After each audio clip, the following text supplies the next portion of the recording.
Nous souhaitions que le dispositif mis en œuvre par les pouvoirs publics soit un dispositif très puissant. Il est puissant. Si on compare avec le dispositif qui était mis en œuvre lors de la précédente crise, 2008-2009, oui, on est très largement au-dessus.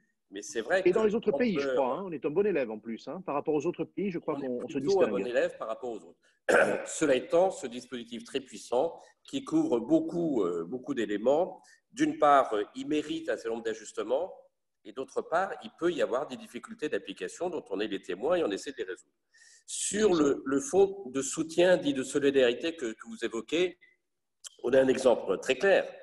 Il avait été convenu par le ministère que dès l'origine, il n'intervenait que si la baisse d'activité d'un mois de mars par rapport au mois de mars de l'année précédente était de 70%.